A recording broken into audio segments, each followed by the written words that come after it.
Hi hello ನಮಸ್ಕಾರ. ಮಾತ್ರ ಕೊಡೋದಕ್ಕೆ ನರ್ಸ್ ಬೇಕು, ಕಾಫಿ ಮಾಡೋದಕ್ಕೆ ಶುಗರ್ ಬೇಕು, ಹಾಗೆ ನನ್ನ ಜೊತೆ ಮಾತಾಡೋದಕ್ಕೆ ಸ್ಪೀಡಾಗಿ ಮಾತಾಡೋದಕ್ಕೆ ಸ್ಪೀಡ್ ನ್ಯೂಸ್ ಸುಷ್ಮಿತಾ ಅವ್ರು ಬೇಕು. ಸೊ ಈ ಒಂದು ನಮ್ಮ ನಾನು ಕರ್ಣಕರ ಕಾರ್ಯಕ್ರಮಕ್ಕೆ ಸೊ ನಮ್ಮಿಬ್ರನ್ನ ಮಾತಾಡ್ಸೋಕ್ಕೆ ಸುಷ್ಮಿತಾ ಅವರು ಬಂದಿದ್ದಾರೆ. ಅವ್ರನ್ನ ಮಾತಾಡ್ಸೋಣ. ಹೇಗಿದ್ದೀರಾ ಸುಷ್ಮಿತಾ ಅವರೇ? I am super. ನೀವ್ ಹೇಗಿದ್ದೀರಾ? ನಾವು ನೋಡಿ ಗುಂಡ್ಗುಂಡಕ್ಕೆ ದತ್ತಪ್ಪಕ್ಕೆ ಚೆನ್ನಾಗಿದ್ದೀವಿ. ನೀವು ಮಾತ್ರ ಗುಂಡ್ಗುಂಡಕ್ಕಿದ್ರ, ಇವ್ನ ಯಾಕೆ ಸಣ್ಣ ಮಾಡಿದೀರಾ? ಅವ್ನು ಡಯಟ್ ಅಲ್ಲವನೇ. ಯಾಕೆ ಡಯಟ್ ಮಾಡ್ತಿದ್ಯಾ ಸೀರಿಯಸ್ ಆಗಿ? ನಾನಲ್ಲ ಇವ್ರು. ಯಾರು ಡಯಟ್ ಮಾಡ್ತಿರೋದು? ಡಯಟ್ ಅಂತೂ ಮುಗ್ದೇ ಹೋಯ್ತು, ಇವಾಗ ಡಯಟ್ ಮಾಡ್ತಾನೆ ಇಲ್ಲ ಇವಾಗ. ಎಸ್, ಎಲ್ಲ ಕಾಮಿಡಿ ಫನ್ ಎಲ್ಲ ಸೈಡಿಗೆ ಇಟ್ರೆ ಇವತ್ತು ನಮ್ ಜೊತೆ ನಾನು ಕರುಣಾಕರ ಚಿತ್ರದ hero come director Ajay Aryan Tejas ಅವರು ಇವತ್ತು ನನ್ ಜೊತೆ ಇದ್ದಾರೆ. ಮೊದಲಿಗೆ ಅವ್ರನ್ನ ಕಾರ್ಯಕ್ರಮಕ್ಕೆ ವೆಲ್ಕಮ್ ಮಾಡ್ಕೊಳ್ಳೋಣ. ಕಾರ್ಯಕ್ರಮಕ್ಕೆ ಸ್ವಾಗತ ಸರ್. ನಮಸ್ತೆ, ಥ್ಯಾಂಕ್ ಯು. ಎಸ್, ನೀನು ಚಿತ್ರದಲ್ಲಿ ತುಂಬಾ ಮುದ್ದಾಗಿ ಕ್ಯೂಟ್ ಆಗಿ ಆಕ್ಟ್ ಮಾಡ್ಕೊಂಡು ಅಪ್ಪಂಗೆ ಕ್ವಾಟ್ಲೆ ಕೊಟ್ಕೊಂಡು ತಲಾಟೆ ಮಾಡ್ಕೊಂಡು ಎಲ್ಲಾದ್ರೂ ಸಹ ರೇಗಿಸ್ಕೊಂಡು ಇದ್ದಂತಹ ಭವಿಷ್ ಅಲಿಯಾಸ್ ಅಪ್ಪು ನಮ್ ಜೊತೆ ಇದ್ದಾರೆ. ಮೊದಲಿಗೆ ಅವ್ರನ್ನ ಕಾರ್ಯಕ್ರಮಕ್ಕೆ ವೆಲ್ಕಮ್ ಮಾಡ್ಕೊಳ್ಳೋಣ. ಭವಿಷ್, ಕಾರ್ಯಕ್ರಮಕ್ಕೆ ಸ್ವಾಗತ. Thank you. ಎಸ್, ಹೇಗಿದ್ದೀರಾ ಇಬ್ರು? ಚೆನ್ನಾಗಿದ್ದೀವಿ. ಹೇಗ್ ನಡೀತಾ ಇದೆ ನಿಮ್ಮಿಬ್ಬರ ಚಿತ್ರದ ಒಂದಷ್ಟು ಮಾತುಕತೆಗಳು? ಎಲ್ಲ ಚೆನ್ನಾಗಿ ಎಲ್ಲ ಚೆನ್ನಾಗಿ ಸೈಲೆಂಟ್ ಆಗಿ ನಮ್ಮ ಹುಡುಗ ಮಾತಾಡ್ತಾರೆ. ಎಸ್, ಹೇಗ್ ನಡೀತಿದೆ ಹೇಳು ಭವಿಷ್. ಎಲ್ಲ ಚೆನ್ನಾಗೇ ನಡೀತಿದೆ. ಮೂವಿ ಮಾಡ್ತಿರ್ಬೇಕಾದ್ರೆ ಒಂದೊಂಥರ ಇವ್ರದೊಂದ್ ಟೇಕದೆ ಅವ್ರದೊಂದ್ ಟೇಕು, ಕ್ಯಾಮ್ರಾಮನ್ ಒಂದ್ 2 ಟೇಕು. ಅದಕ್ಕೆ ಗೋಲಿಕೊಂಡಿ ನಾನ್ ಮಾರಲ್ಲ ಅಂತ ಬಚ್ಚಿಟ್ಕೊಂಡು ನೀನ್ ಬಚ್ಚಿಟ್ಕೊಂಡೆಲ್ಲ ಆಟ ಆಡ್ಸಿದ್ಯಾ ಹಂಗಾರೆ ಇವ್ರನ್ನ? ಆಮೇಲೆ ರೋಡ್ ಹತ್ರ ಓಡೋಗಿದ್ದೀನಿ ಒಂದೊಂದ್ಸತಿ. ಅಷ್ಟೊಂದು ಕಾಟೆ ಕೊಟ್ಟಿದ್ರಾ? ಅಯ್ಯೋ, ಪ್ರತಿ ಸೀನ್ ಮಾಡ್ಬೇಕಾದ್ರೂ ಇವ್ನು ಇಟ್ಕೊಂಡು ಮಾಡ್ಬೇಕಾದ್ರೆ ಸೀನ್ ಮಾಡೋದು ಕಷ್ಟ ಅನ್ನೋದಕ್ಕಿಂತ ಇವು ನಿಭಾಯಿಸಿ ಆಕ್ಟ್ ಮಾಡ್ಸೋದೇ ನಮಗೆ ಅಷ್ಟು tough. But on spot screen ಅಲ್ಲಿ ಇವತ್ತು ಅದು ನೋಡ್ಬೇಕಾರೆ ಔಟ್ಪುಟ್ ಅಲ್ಲಿ ಎಷ್ಟು ಕ್ಯೂಟ್ ಆಗಿ ಆಕ್ಟ್ ಮಾಡಿದ್ದಾನೆ ಅಂತಂದ್ರೆ ನಿಜವಾಗ್ಲೂ ಒಬ್ಬ ಲೈಕ್ ಆಡಿಯನ್ಸ್ ಆಗಿ ನಾನು ನೋಡಿದಾಗ ಸೊ ವರ್ಕ್ ಮಾಡಿದ್ದಾನೆ ಆಕ್ಟಿಂಗ್ ವೈಸ್. ಎಸ್ ಸರ್, ನನ್ಗೆ ನಿಮ್ ಮೇಲೆ ಒಂದು ಕಂಪ್ಲೇಂಟ್ ಬಂದಿದೆ. ಏನ್ ಕಂಪ್ಲೇಂಟು? ಯಾರ ಮೇಲೆ? ಏನಂತ ಹೇಳೋಣ ಭವಿಷ್, ನಾನು ನೀನು ಸೇರಿ ಏನಂತ ಹೇಳೋಣ? ನಿನಗೆ ಗೊತ್ತಾಗಿರೋ ಅಂತ? ನಿನಗೆ ಗೊತ್ತಾ ಏನು ಅಂತ? ಎಸ್, ಏನಂತ ಅಂದ್ರೆ ನಮ್ಮ ಭವಿಷ್ ಹೇಳಿರೋಂತಹ ಕಂಪ್ಲೇಂಟ್ ಏನು ಅಂತ ಅಂದ್ರೆ, ನಮ್ಮಪ್ಪ ನನ್ಗೆ ಏನ್ ಕೇಳಿದ್ರು ಕೊಡ್ಸಲ್ಲ. ನೀವ್ ಯಾಕೆ ಕೊಡ್ಸಿಲ್ಲ? ಅದು ಸಾಂಗ್ ಎಲ್ಲ ಬಿಟ್ಬಿಟ್ಟಿದ್ದೀನಿ. ಅಪ್ಪಪ್ಪ ನೀನು ನಂಗೆ ಏನೋ ಕೊಡ್ಸಲ್ಲ, ನಾನಂದ್ರೆ ನಿಂಗೆ ಒಂಚೂರು ಪ್ರೀತಿನೇ ಇಲ್ಲ ಅಂತ ಹೇಳಿ. Bhavish complaint, real life complaint. ಆಹಾ, ರಿಯಲ್ ಲೈಫ್ ಅಲ್ಲಿ ಕೊಡ್ಸುತ್ತೆ, ತುಂಬಾ ಕಾಸ್ಟ್ಲಿ ಆಗಿರೋ ಕೊಡ್ಸಲ್ಲ, ಇಲ್ಲಿ ಕೊಡ್ಸಲ್ಲ ಅಷ್ಟೇ. ಜಿಪ್ನ ಆಗ್ಬಿಟ್ಟಿದ್ದಾರೆ ಸಿನಿಮಾದಲ್ಲಿ, ಜಿಪ್ನ ಆಗ್ಬಿಟ್ಟಿದ್ದಾರೆ ಅಲ್ವಾ? ನೀನ್ ಕೇಳ್ಬೇಕು ತಾನೆ, ಸಿನಿಮಾದಲ್ಲಿ ಮಾತ್ರ ಏನು ಕೊಡ್ಸಿಲ್ಲ ಅಂತ. ಕೇಳಿಲ್ವಾ ನೀನು?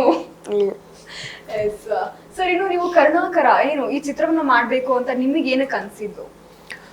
ಇದು ಒಂದು ಸಬ್ಜೆಕ್ಟ್ ನನಗೆ ಸಿಕ್ತಾಗ ಪ್ರತಿ ಮನೆಯಲ್ಲೂ ನಡೆಯುವಂಥ ಒಂದು ರಿಯಲಿಸ್ಟಿಕ್ ಘಟನೆ ಅನ್ನೋ ಒಂದು ಫೀಲ್ ನನಗೆ ಕನೆಕ್ಷನ್ ಆಯಿತು. ಒಂದು ಈಗ ಡೈರೆಕ್ಟರ್ಗೆ ಒಂದು ಎಳೆ ಸಿಕ್ತಾಗ ಅದನ್ನು ಹೇಗೆ ಎಸ್ಟಾಬ್ಲಿಷ್ ಮಾಡಿಕೊಂಡು, ಹೇಗೆ ನರೇಷನ್ಸ್ ಮಾಡಿಕೊಂಡು, ಹೇಗೆ ಡೆವಲಪ್ ಮಾಡಿಕೊಂಡು ಅನ್ನೋದು ಒಂದು ಇರುತ್ತೆ. ಆ ಥಾಟ್ ಪ್ರೋಸೆಸ್ಸಲ್ಲಿ ನನಗೆ ಆ ಕತೆ ಲೈನ್ ಸಿಕ್ತಾಗ ಇದನ್ನು ಹೇಗೆ ವರ್ಕೌಟ್ ಮಾಡಿದ್ರೆ ವರ್ಕೌಟ್ ಆಗುತ್ತೆ, ಹೌದಲ್ವಾ? ಸೊ ಈ ಒಂದು ಜರ್ನಿ ಇದೆಲ್ಲರೂ ಲೈಫಲ್ಲೂ ಇದೆ ಅನ್ನೋದು ಒಂದು ಬೇಸ್ ನನಗೆ ಅದು ಸಿಕ್ತು. ಸೊ ಅದ್ರ ಬಗ್ಗೆ ಒಂದಷ್ಟು ನಾನು ಡಿಸ್ಕಷನ್ಸ್ ಮಾಡ್ತಾ ಒಂದು ಸ್ಕ್ರಿಪ್ಟ್ ಲೆವೆಲಿಗೆ ಒಂದು ಸಿಕ್ತು. ಸೊ ಆವಾಗ ಇದು ಮಾಡಿದ್ರೆ ವರ್ಕೌಟ್ ಆಗುತ್ತೆ ಅನ್ನೋದು ಒಂದು ಥಾಟ್ ನನಗೆ ಶುರು ಆಯಿತು. ಸೊ ಪ್ರೊಸೆಸ್ ಆಯ್ತು ಆಮೇಲೆ. ಸರ್, ಇನ್ನು ಇದರಲ್ಲಿ ಭವಿಷ್ನ ಆಕ್ಟ್ ಮಾಡಿಸಿದಿರಾ, ಸ್ವಂತ ಮಗ, ಅವ್ನ ಆಕ್ಟ್ ಮಾಡಿಸ್ಬೇಕು ಅಂತ ನಿಮ್ಗೆ ಏನಕ್ಕೆ ಅನ್ಸಿದ್ದು? ಅವನು ಆ್ಯಕ್ಟ್ ಮಾಡಿಸ್ಬೇಕು ಅಂತ ಅನಿಸಿದ್ದು ಲೈಕ್ ನಂದು ಪ್ರೀವಿಯಸ್ ಮೂವಿ ಪಾರ್ಕ್ ರೋಡ್ 100 ರೂಪಾಯಿ ಅಂತೇಳಿ. ಸೊ ಅದನ್ನು ಒಂದು ಮಕ್ಕಳು ಸಿನಿಮಾನೇ ಮಾಡಿದ್ದು. ಸೊ ಇವನು ಕೂಡ ಒಂದು ಚಿಕ್ಕ ವಯಸ್ಸಲ್ಲಿ ಐ ಥಿಂಕ್ 1 or 2 years ಏನೋ ಅವನು ಒಂದಷ್ಟು ಕೆಲವೊಂದು ವೀಡಿಯೋಸ್ಗಳೆಲ್ಲ ನನ್ನಲ್ಲಿತ್ತು. ಅಂದರೆ ನವರಸಗಳು ಆ್ಯಕ್ಟ್ ಮಾಡ್ತಾ ಇದ್ದ. ಆಮೇಲೆ ತಮಟೆ ಸೌಂಡ್ ಬಂತು ಅಂದರೆ ಡ್ಯಾನ್ಸ್ ಮಾಡೋನು. ಸೊ ಎಲ್ಲೋ ಒಂದು ಕಡೆ ನನ್ನ ಜೊತೆ ಒಂದಷ್ಟು ಡ್ಯಾನ್ಸ್ ಮಾಡೋನು, ಆ ಫೀಲ್ ಕೊಡೋನು, ಎಕ್ಸ್ಪ್ರೆಷನ್ಸ್ ಕೊಡೋನು. ಎಲ್ಲೋ ಒಂದು ಕಡೆ ಅದು ಏನೋ ಅದು ಬ್ಲಡ್ ಅಂತಾರಲ್ಲ, ಅದು ಎಲ್ಲೋ ಒಂದು ಕಡೆ ಕನೆಕ್ಟ್ ಆಗ್ತಾ ಹೋಯ್ತು. ಹೌದಲ್ವಾ, ಕತೆಗೆ ಒಂದು ಸ್ವಲ್ಪ ಎಲ್ಲೋ ಒಂದು ಕಡೆ ಆಪ್ಟ್ ಅನ್ನಿಸ್ತಾನೆ. ಸೊ ನೋಡೋಣ, ಬೇರೆ ಮಕ್ಕಳನ್ನು ನೋಡೋಣ. ಸೊ ಕೊನೆಗೆ ಅಂದ್ಬಿಟ್ಟು ಇದು ಮಾಡಿದ್ಮೇಲೆ ಕೊನೆಗೆ ಆ ಪಾತ್ರ ಸ್ಕ್ರಿಪ್ಟ್ ಏನು ನಾವು ಡೆವಲಪ್ ಮಾಡ್ತಾ ಇವನು ಜೊತೆಲೇ ಇದ್ದಾಗ ಒಂದಷ್ಟು ಇವನು ಮಾಡೋಂಥ ಒಂದು ತರಲೆಗಳು ಇವೆಲ್ಲವೂ ಕೂಡ ಕಣ್ಮುಂದೆ ನಾನು ನೋಡ್ತಾ ಇದ್ದೆ. ಸೊ ಅವಾಗ ಇವನ ಸೆಲೆಕ್ಷನ್ ಮಾಡಿ ಒಂದಷ್ಟು ರಿಹರ್ಸಲ್ ಮಾಡಿಸಿ ಸ್ಕ್ರೀನ್ ಮೇಲೆ ತಗೊಬಂದ್ವಿ. ಜೊತೆಗೆ ಈ ತರದ್ ಇನ್ನೊಂದು ಪಾಯಿಂಟ್ ಇದೆ, ಅದು ಅಪ್ಪ ಅನ್ನಲ್ಲ, ಇನ್ನು ಲಾಂಗ್ ಪಾಯಿಂಟ್ ಅಂದಿದೆ. ಇವಾಗ ಅಪ್ಪ ಶಾರ್ಟ್ ಪಾಯಿಂಟ್ ಇತ್ತು, ಅದಪ್ಪ ಅನ್ನೋದ್ ಬೇಡ ಅಂತ ಅಲ್ಲೂ ಅಂತಿದ್ದೆ. ಅಪ್ಪ ಈಗೀಗೆ ಬಾಯಿ ಮುಚ್ಕೊತಿತ್ತು ಪಾಯಿಂಟ್ ಹೇಳಿ, ನೀವ್ ಎಷ್ಟು ಶಾರ್ಟ್ ಪಾಯಿಂಟ್ ಹೇಳ್ತಿದ್ದೀರಾ. ಅವನು ಕಥೆಯಿಂದ ಸ್ವಲ್ಪ ಮುಂದಕ್ಕೆ ಹೋಗ್ಬಿಡ್ತಾನೆ. ಸೊ ಅದು ಸಿನಿಮಾದಲ್ಲೇ ನೋಡಿದಾಗ ಕತೆ ಅಲ್ಲೇ ಸಿಕ್ಬಿಡುತ್ತೆ. ಸೊ ಹಾಗಾಗಿ ಅದನ್ನ ಬೇಡ ಅಂತ ಅದನ್ನ ಬೇಡ ಅಂತ ಭವೇಶ್, ಸಿನಿಮಾದಲ್ಲಿ ನೋಡೋಣ ಏನಿದೆ ಅಂತ. ಓಕೆನಾ? ಎಸ್. ಇನ್ನು ನೀನ್ ಆಕ್ಟಿಂಗ್ ಮಾಡ್ಬೇಕಾದ್ರೆ ಹೇಗ್ ಅನ್ನಿಸ್ತಾ ಇತ್ತು? ನಾನು ಆಕ್ಟಿಂಗ್ ಮಾಡ್ಬೇಕಾದ್ರೆ ಚೆನ್ನಾಗ್ ಅನಿಸ್ತಿತ್ತು. ಒಂದ್ ಟೇಕಲ್ಲಿ ನಾನ್ ಕರೆಕ್ಟ್ ಆಗಿತ್ತು, ನೋಡಿದ್ರೆ ಇವ್ರು ಕರೆಕ್ಟ್ ಆಗಿಲ್ಲ. ಅವ್ರೊಂದ್ ಮಿಸ್ಟೇಕ್ ಆದ್ರೆ ಕ್ಯಾಮ್ರಾಮನ್ ಎರಡು ಮಿಸ್ಟೇಕ್. ಅದಕ್ಕೆ ಏನಂದೆ ನೀನು? ಅದಕ್ಕೆ ಯಾವಾಗ್ಲೂ ನಾನು ಒಂದೊಂದ್ಸತಿ ಬಚ್ಚಿರ್ಕತೀನಿ, ನಾನ್ ಬರಲ್ಲ, ಓರೋಗ್ತೀನಿ, ಓರೋಗಿ ಮರ ಹತ್ರ ಬಚ್ಚಿರ್ಕತೀನಿ ಒಂದೊಂದ್ಸತಿ, ಆತರ ಎಲ್ಲ ಮಾಡ್ಸಿರ್ತೀನಿ. ಓಕೆ. ಇನ್ನು ಮಮತಾ ಮ್ಯಾಮ್ ಜೊತೆ ಅಂದ್ರೆ ರಾಧಾ ಅವ್ರ ಜೊತೆ ಆಕ್ಟ್ ಮಾಡಿದ್ ಹೆಂಗ್ ಅನ್ನಿಸ್ತು ನಿನಗೆ ಅಮ್ಮನ್ ಕ್ಯಾರೆಕ್ಟರ್ ಅಲ್ಲಿ? ಅಮ್ಮನ್ ಕ್ಯಾರೆಕ್ಟರ್ ನಂಗೆ ಏನು ಅನ್ನಿಸ್ಲಿಲ್ಲ. ಇದನ್ನೇನಾದ್ರೂ ರಾಧಾ ಮ್ಯಾಮ್ ಕೇಳಿಸ್ಕೊಂಡ್ರೆ ಏನ್ ಅನ್ಸಿಲ್ಲ.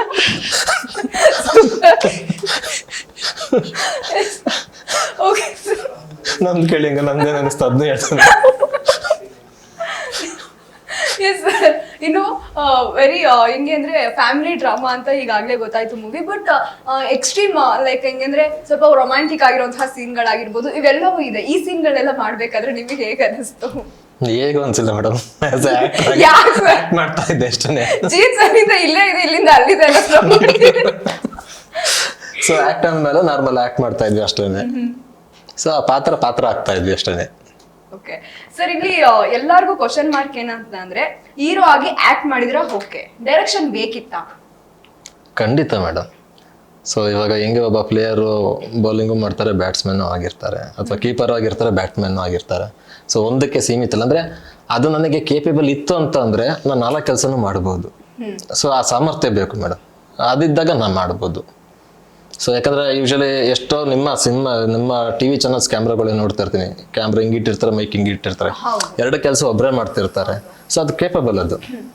ಸೊ ಹಾಗೆ ಇನ್ನು ಅಂದ್ರೆ ಎರಡನ್ನು ಬ್ಯಾಲೆನ್ಸ್ ಮಾಡುವಾಗ ನಿಮ್ಗೆಲ್ಲೂ ಕಷ್ಟ ಅಂತ ಅನ್ನಿಸ್ತಿಲ್ವಾ? ಈ ಕಡೆ ಬಂದ್ ಕ್ಯಾಮ್ರಾ ಎಲ್ಲ ಕರೆಕ್ಟ್ ಆಗಿದೆಯಾ ಚೆಕ್ ಮಾಡ್ಬೇಕು, ಡ್ರೆಸ್ ಕರೆಕ್ಟ್ ಆಗಿದೆಯಾ ಚೆಕ್ ಮಾಡ್ಬೇಕು, ಮತ್ತೆ ಇಲ್ಲೂ ಬಂದ್ ಹೀರೋ ಕ್ಯಾರೆಕ್ಟರ್ ಆಕ್ಟ್ ಕೂಡ ಮಾಡ್ಬೇಕು. ಹೇಗೆ ಅನ್ನಿಸ್ತಿದೆ, ಬ್ಯಾಲೆನ್ಸ್ ಹೇಗಾಯ್ತು? ಸೊ ಟೇಕ್ ಹೋಗೋಕ್ಕೂ ಮುಂಚೆ ಒಂದು ರಿಹರ್ಸಲ್ ಮಾಡ್ತಾ ಇದ್ವಿ, ಎಲ್ಲವೂ ಕೂಡ ಚೆಕ್ ಮಾಡ್ಕೋತಾ ಇದ್ವಿ. ಮತ್ತು ಬಿಹೈಂಡ್ ದ ಸೀನ್ ನಾವು ಮುಂಚೆನೆಲ್ಲ ಹೋಮ್ವರ್ಕ್ ಮಾಡ್ಕೋತಾ ಇದ್ವಿ, ಹೇಗೆ ಬೇಕು ಏನು ಎತ್ತ ಅಂತ ಹೇಳಿ. ಸೊ ಡಿಸ್ಕಷನ್ಸ್ ಮಾಡ್ತಾ ಇದ್ವಿ. ಸೊ ಟೀಮ್ ಇತ್ತು. ಸೊ ಹಾಗಾಗಿ ಅಂತ ಏನು ತೀರಾ ಕಷ್ಟ ಅನಿಸ್ತಿಲ್ಲ ನನಗೆ. ಇನ್ನು ಭವಿಷ್ ನಿಮ್ಗೆಲ್ಲ ಅಷ್ಟು ಕಾಟ ಕೊಡ್ಲಿಲ್ವಾ? ಅಂದ್ರೆ ಅಯ್ಯೋ ಸಿಕ್ಕಾಬಟ್ಟೆ ಕೊಟ್ಟಿದ್ದಾನೆ. ಅವ್ನು ಹೇಳ್ತಿರೋದು ಒಂದೇ, ಬಟ್ ತುಂಬಾ ಕೊಟ್ಟಿದ್ದಾನೆ. ಯಾವ ರೀತಿ?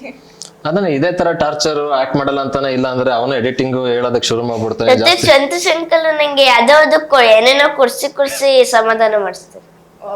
ಸೊ ಅವನೇ ಎಡಿಟ್ ಮಾಡ್ಬಿಟ್ಟು ಹಿಂಗೆ ಡೈರೆಕ್ಷನ್ ಮಾಡಿ ಅಂತ ಹೇಳ್ತಾನೆ, ಇಲ್ಲ ಮಾನಿಟರ್ ಮುಂದೆ ಕುತ್ಕೊಬಿಟ್ಟು ಅವನೇ ಎಲ್ಲ ಹೇಳ್ತಾನೆ. ಸೊ ಆ ತರ ಎಲ್ಲ ತುಂಬಾ ಟಾರ್ಚರ್ ಕೊಟ್ಟಿದ್ದಾನೆ ಮಾತ್ರ. Okay sir. ಇನ್ನು ನೀವು ಪ್ರೊಡ್ಯೂಸರ್ ಹತ್ರ ಹೋಗ್ಬಿಟ್ಟು ಈ ಸಿನಿಮಾ ಮಾಡ್ತೀನಿ ಅಂದ್ರೆ, ನಿಮ್ದೇ ಒಂದು ಸ್ಟೋರಿ ಈ ತರ ಮಾಡ್ತೀನಿ ಅಂದಾಗ ಪ್ರೊಡ್ಯೂಸರ್ ಸರ್ ಯಾವ ರೀತಿ ಅಂದ್ರೆ, ಈಗಾಗಲೇ ಹೇಳಿದ್ರು ಪ್ರೊಡ್ಯೂಸರ್ ಸರ್ ಇದು ನನಗೂ ಎಲ್ಲೋ ಒಂದ್ ಕಡೆ ಕನೆಕ್ಟ್ ಆಯ್ತು ಅಂತ, ನಿಮಗೆ ಭಯ ಇರ್ಲಿಲ್ವಾ? ಅಂದ್ರೆ ಅವರು ಫಸ್ಟ್ ಟೈಮ್ ಪ್ರೊಡ್ಯೂಸ್ ಮಾಡ್ತಾ ಇದಾರೆ, ನಾನು ಒಂದು ಸೆಕೆಂಡ್ ಟೈಮ್ ಡೈರೆಕ್ಷನ್ ಮಾಡ್ತಾ ಇದೀನಿ, ಇದನ್ನ ಹೇಗಪ್ಪ ಹೋಗ್ಬಿಟ್ಟು ಹೇಳಿ ಅನ್ನೋ ತರ ಭಯ ಅನ್ನೋದೇನಿಲ್ಲ ಮೇಡಮ್. ಯಾಕಂದ್ರೆ ನಮ್ಮಲ್ಲಿ ವಿಶ್ವಾಸ ಇತ್ತು. ಸೊ ಒಂದು ಬಾಂಡಿಂಗ್ನೆಸ್ ಇತ್ತು. ವೀಕ್ಲಿ ಸಂಡೇ ನಾವು ಮ್ಯಾರಥಾನ್ ಥರ ವಾಕ್ ಮಾಡ್ತಾ ಇದ್ವಿ, ಒಂದು 25 ಕಿಲೋಮೀಟ್ರು. ಸೊ ಆ ಜರ್ನಿನಲ್ಲಿ ಸಿನಿಮಾ ಬಗ್ಗೆ ಭಾಳಷ್ಟು ಡಿಸ್ಕಷನ್ ಆಗ್ತಾ ಇತ್ತು. ಸೊ ಹಾಗಾಗಿ ಭಯ ಅನ್ನೋದಿಲ್ಲ, ಯಾಕಂದರೆ ಕಂಟೆಂಟಲ್ಲಿ ಭಯ ಅನ್ನೋದೇನಿಲ್ವಲ್ಲ. ಸೊ ಕಂಟೆಂಟ್ ಆ ಗಟ್ಟಿ ಇತ್ತಲ್ಲ. ಸೊ ಆಗ ಅದನ್ನು ಅಪ್ರೋಚ್ ಮಾಡಿದೆ, ಹೇಳಿದೆ. ಸೊ ಎಲ್ಲ ಒಂದು ಕಡೆ ಅದು ಅವ್ರಿಗೂ ಕನೆಕ್ಷನ್ ಆಯಿತು. ಅವ್ರ ಮನೆ ಫೀಲಿಂಗ್ಸ್ ಹೇಳಿದ್ರು, ಅವ್ರು ವೇಂಡ್ ದ ಸೀನ್ ಹಿಂಗಿತ್ತು, ಹೇಗೆ ಏನು ಅಂತೆಲ್ಲ ಹೇಳಿದ್ರು. ಸೊ ಹಿಂಗೆ ಪ್ರತಿಯೊಂದು ಮನೆಯಲ್ಲೂ ಇರುತ್ತೆ ಅನ್ನೋ ಒಂದು. ಏನಕ್ಕೆ ಈ ಸಿನಿಮಾನ ನಿಮ್ಗೆ ಮಾಡಬೇಕು ಅನ್ನಿಸ್ತು? ಅಂದ್ರೆ ಲೈಕ್ ನಿಮ್ಮ ಲೈಫ್ ಸ್ಟೋರಿನ ಅಥವಾ ಹೇಗೆ? ಇದು ನಂದು ಲೈಫ್ ಸ್ಟೋರಿ ಅನ್ನೋದಕ್ಕಿಂತ ಪ್ರತಿಯೊಬ್ಬರದ್ದು ಲೈಫ್ ಸ್ಟೋರಿ ಮೇಡಮ್. ಸೊ ನನಗೆ ಯೂನಿವರ್ಸಲ್ ಸಬ್ಜೆಕ್ಟ್ ಅಂದರೆ ಭಾಳ ಇಷ್ಟ. ನಮ್ಮದು ಪ್ರೀವಿಯಸ್ ಮೂವಿನೂ ಕೂಡ ಪಾರ್ಕ್ 100 ಅದು ಒಂದು ಯೂನಿವರ್ಸಲ್ ಸಬ್ಜೆಕ್ಟ್ ಅದು.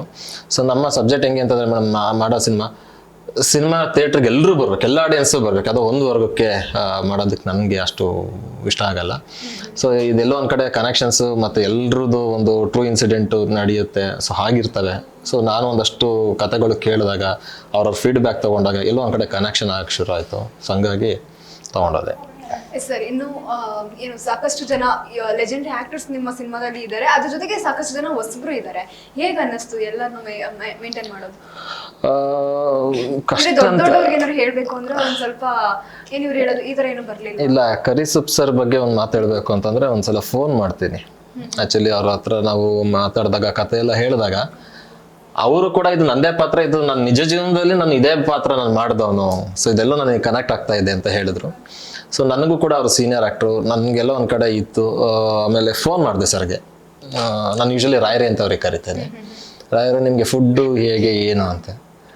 ಅರೆ ಅಂತ ಜಸ್ಟ್ ಡೋಂಟ್ ವೆರಿ, ನೀವು ಅದ್ರ ಬಗ್ಗೆ ತಲೆ ಕೆಡಿಸ್ಕೊಳಕೋಬಿಡಿ, ನೀವು ಏನು ತಿಂತಾರ ಅದರಲ್ಲೇ ಅದೇ ಪ್ಲೇಟ ನನಗೆ ಕೊಡಿ, ನಾನು ನಿಮ್ಮ ಜೊತೆ ಕೂತ್ಕೊಂಡು ಊಟ ಮಾಡ್ತೀನಿ, ತಿಂಡಿ ತಿಂತೀನಿ, ನನಗೆ ಆ ಥರ ಏನೂ ಇದಿಲ್ಲ ಅಂತ ಅಂದರು. ಎಲ್ಲೋ ಒಂದು ಕಡೆ ಭಾಳ ಖುಷಿ ಆಯಿತು. ಸೊ ಹಾಗೆ ಬಿ ಎಂ ವೆಂಕಟೇಶ್ ಸರ್, ಅವರು ನಾನು ಸುಮಾರು ಒಂದು 17-18 ವರ್ಷದಿಂದ ಬಾಂಡಿಂಗ್. ಅವತ್ತು ಹೇಗಿದ್ದಾರೆ ಇವತ್ತಿಗೂ ಕೂಡ ಹಾಗೇ ಇದ್ದಾರೆ.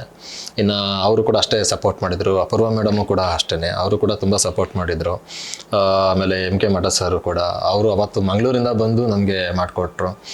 ಆ ಪಾತ್ರಗಳು ಮಾಡ್ಬೇಕಾದ್ರೆ ಅಷ್ಟೇ ತುಂಬ ಚೆನ್ನಾಗಿ ಇತ್ತು ಮೇಡಮ್. ನನಗೆ ಆ ಥರ ಏನು ಟಫ್ ಅಥವಾ ಕಿರಿಕಿರಿ ಅಂತ ಅನಿಸಿಲ್ಲ. ಸೊ ನಿಜವಾಗ್ಲೂ ಒಂದು ಖುಷಿ ಆಗುತ್ತೆ ಅಂತ ಸೀನಿಯರ್ ಆ್ಯಕ್ಟರ್ಗಳ ಜೊತೆ ನಾನು ಆ್ಯಕ್ಟ್ ಮಾಡಿರೋದು ನನಗೆ ಭಾಳ ಖುಷಿ, ಅವ್ರ ಜೊತೆ ವರ್ಕ್ ಮಾಡೋದು ಭಾಳ ಖುಷಿ ಇದೆ ಮೇಡಮ್. ಅದು ಎಸ್ ಸರ್. ಇನ್ನು ಭವಿಷ್, ನಿನಗೆ ಈ ಮೂವಿದು ಯಾವ್ದಾದ್ರು ಡೈಲಾಗ್ ನೆನಪಿದ್ಯಾ? ಸಾಂಗ್ ಆಡ್ತಾನೆ ಬೇಕಾರೆ. ಸಾಂಗ್ ಆಡ್ತೀಯಾ? ಎಸ್.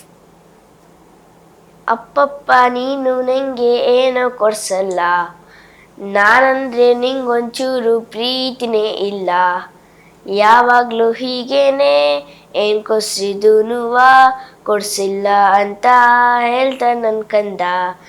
ನಿಮ್ ದಾರಿ ಹತ್ರ ದುಡ್ಡಿಲ್ಲ ಪಾಪ, ನೀನ್ ಕೇಳಿದ್ದೆಲ್ಲ ಕೊಡ್ಸಕ್ಕಾಗತ್ತಾ, ಒಂದೆರಡು ದಿನ ಎಷ್ಟೇ ಕಷ್ಟ ಆದ್ರೂ ಕೊಡ್ಸ್ತೀನಿ. ರಪ್ಪಪ್ಪ ರಪ್ಪಪ್ಪ ರಪ್ಪಪ್ಪ ರಬ್ಬೆ ರಪ್ಪಪ್ಪ ರಪ್ಪ ರರತಾರತೆ. ಅಪ್ಪಪ್ಪ ನೀನು ನನಗೆ ಏನು ಕೊಡ್ಸಲ್ಲ, ನಾನಂದ್ರೆ ನಿನ್ಗೊಂಚೂರು ಪ್ರೀತಿನೇ ಇಲ್ಲ, ಯಾವಾಗ್ಲೂ ಹೀಗೇನೆ ಏನ್ ಕೊಸಿದೂನುವ ಕೊಡ್ಸಿಲ್ಲ ಅಂತ ಹೇಳ್ತಾ ನನ್ ಕಂದ. ಏ ಸೂಪರ್. ಅವ್ನ್ ಕಂಪ್ಲೇಂಟ್ ಇವಾಗ್ಲೂ ಅದೇನೆ, ನೀವೇನು ಕೊಡ್ಸಲ್ಲ ನಾನು ಹೇಳಿಲ್ವಾ ನಿಮ್ಗೆ ಸ್ಟಾರ್ಟಿಂಗ್ ಅಲ್ಲೇ. ನಿನಗೆ ಓಕೆ ಸಾಂಗ್ ಚೆನ್ನಾಗಿ ನೆನ್ಪಿದೆ. ನೀನ್ ಇವಾಗ ಸ್ಕೂಲ್ ಹೋಗ್ತಿದ್ಯಾ ಅಲ್ವಾ, ಪೊಯಮ್ಸ್ ನೆನ್ಪಿದ್ಯಾ? ಪೊಯಮ್ ಎಲ್ಲ ಮಾಡ್ತಾರೆ. ಸೂಪರ್ ಕೊಡು, ನಾನು ಅದೇ ತರ. ಎಕ್ಸಾಮ್ ಇದೆ ಕಣೆ ಇವಾಗ, ಎಕ್ಸಾಮ್ ಇದೆ. ಮೂವಿಗೆ ಹಾಕೊಂಡಿದ್ದೀರಾ, ಎಕ್ಸಾಮ್ ಎಲ್ಲ ತಲೆ ಕೆಡ್ಸಿ. ಎಕ್ಸಾಮ್ ಅಲ್ಲಿ ಏನೋ ಪೊಯಮ್ ಏನೋ ಇಲ್ಲ, 50/50 ರೈಟಿಂಗಿಗೆ ಅಷ್ಟೇ. ಏನ್ ಹೇಳ್ತೀಯಾ ಜನರಿಗೆ ನಾನು ಕರುಣಾಕರ ಸಿನಿಮಾ ಬಗ್ಗೆ?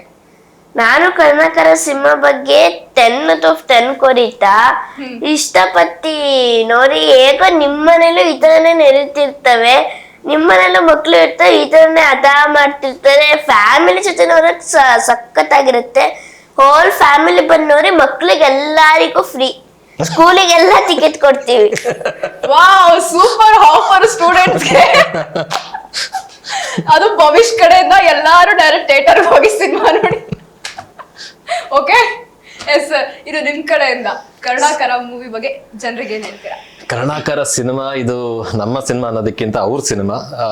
ಪ್ರತಿ ಮನೇಲಿ ಒಬ್ಬ ಕರುಣಾಕರ ಇರ್ತಾನೆ, ಮಮತಾ ಇರ್ತಾನೆ, ಅಪ್ಪು ಇರ್ತಾನೆ. ಸೊ ಆ ಫೀಲಿಂಗ್ಸ್ ಇರುತ್ತೆ, ಆ ಒಂದು ಏನು ರಿಫ್ಲೆಕ್ಷನ್ಸ್ ಸನ್ನಿವೇಶಗಳು ಪ್ರತಿಯೊಂದು ಕಾಡುತ್ತೆ. ಸಿನಿಮಾ ನೋಡಿದಾಗ ಇದೆಲ್ಲೋ ಒಂದ್ ಕಡೆ ನಂದೇ ಅನ್ನೋದು ಒಂದು ಕನೆಕ್ಟ್ ಆಗುತ್ತೆ. ಸೊ ಹೇಗೆ ಮೈ ಆಟೋಗ್ರಾಫ್ ಸಿನಿಮಾ ನೋಡಿದಾಗ ಹೌದು ನಂದೇ ಸಬ್ಜೆಕ್ಟ್ ಅನ್ನಂಗೆ ಶುರು ಆಯಿತು, ಚಾರ್ಲಿ ಸಿನಿಮಾ ನೋಡಿದಾಗ ಏನಿತ್ತು. ಸೊ ಆ ಎರಡು ಫೀಲು ಈ ಸಿನಿಮಾದಲ್ಲಿ ಕಾಣುತ್ತೆ. ಸೊ ಹಾಗಾಗಿ ಮಿಸ್ ಮಾಡದೆ ಏಪ್ರಿಲ್ 3ನೇ ತಾರೀಕು ಎಲ್ಲ ಥಿಯೇಟರ್ಗಳಲ್ಲಿ ನಾವು ರಿಲೀಸ್ ಮಾಡ್ತಾ ಇದ್ದೀವಿ. ಸೊ ದಯಮಾಡಿ ಮಿಸ್ ಮಾಡದೆ ನಿಮ್ಮ ಸಿನಿಮಾ ನೀವು ನೋಡಿ ಹರಿಸ್ಬೇಕು ನಮಗೆ. Yes sir. ಇನ್ನು ಇಷ್ಟೊತ್ತವರೆಗೂ ನಿಮ್ಮ ಟೈಮ್ ಕೊಟ್ಟು, ಅದ್ರಲ್ಲೂ ಭವಿಷ್ ನಿನ್ನ ತುಂಟಾದ ಮಾತಿಂದ ಎಲ್ಲಾರ ಮನ್ಸನ್ನು ಗೆದ್ದಿದ್ಯಾ ಅಂತಾನೆ ಹೇಳ್ಬೋದು. ಇಷ್ಟೊತ್ತವರೆಗೂ ನಿಮ್ಮಿಬ್ರು ಟೈಮ್ ಕೊಟ್ಟು ನಮ್ಮ ಸ್ಪೀಡ್ ನ್ಯೂಸ್ ಅಲ್ಲಿ ನಿಮ್ಮ ಕರುಣಾಕರ ಸಿನಿಮಾಗೋಸ್ಕರ ನಮ್ಮ ಜೊತೆ ಮಾತಾಡಿದ್ಕೆ thank you so much. Thank you. Yes ವೀಕ್ಷಕರೇ, ಇನ್ನು ಇದೇ ಏಪ್ರಿಲ್ 3ನೇ ತಾರೀಕು ನಿಮ್ಮ ಮುಂದೆ ನಿಮ್ಮ ಹತ್ರದ ಚಿತ್ರಮಂದಿರದಲ್ಲಿ ನಾನು ಕರುಣಾಕರ ಚಿತ್ರ ರಿಲೀಸ್ ಆಗ್ತಾ ಇದೆ. ಎಲ್ಲರೂ ಸಹ ತಪ್ಪದೆ ಚಿತ್ರಮಂದಿರಕ್ಕೆ ಹೋಗಿ ಸಿನಿಮಾ ನೋಡಿ, ಸ್ಟಾಪ್ ಪೈರಸಿ ಅಂತ ಹೇಳ್ತಾ ಈ ಕಾರ್ಯಕ್ರಮವನ್ನ ಮುಗಿಸ್ತಾ ಇದ್ದೀನಿ. Thank you so much.